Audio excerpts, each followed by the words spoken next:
우리 정부는 북한 땅 개성의 남북 공동연락사무소 개설 준비를 거의 마쳤습니다. 그런데 이 과정에 석유와 경유를 북한에 보낸 사실이 뒤늦게 알려졌죠. 모두 유엔이 금지한 물품입니다. 청와대는 우리 주권이 걸리는 일이라면서 별일 아니라고 반응했습니다. 이민찬 기자입니다. 관세청 수출입 무역 통계 사이트입니다.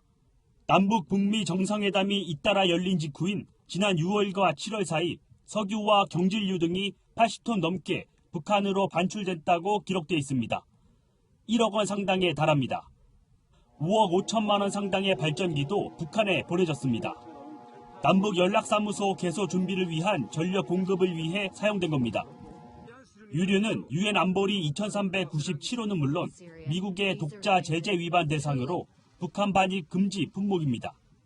좋은 목표이기 때문에 규정 좀 위반하고 제재 좀 위반해도 좋다라고 혹시 장관 생각하고 계신 게 아닌지. 청와대는 별게 아니라는 반응입니다. 김의겸 청와대 대변인은 큰 물줄기가 도도하게 흘러가고 있는데 제재 논란은 큰 걸림돌이 된다고 생각하지 않는다고 밝혔습니다.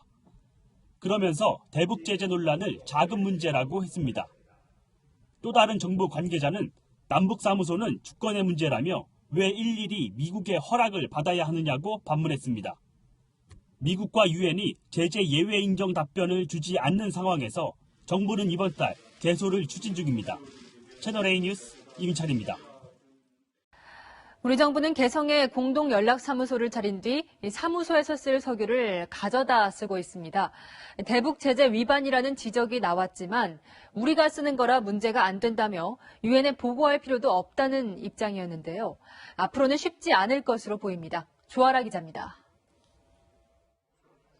유엔 대북제재위 전문가 패널이 우리 정부의 개성 공동연락사무소용 석유 반출을 문제 삼고 나섰습니다. 지난해 1월부터 11월까지 북한에 들어간 33만 8천 킬로그램의 정유 제품에 대해 한국 정부가 보고조차 안 했다고 보고서에 적시한 겁니다.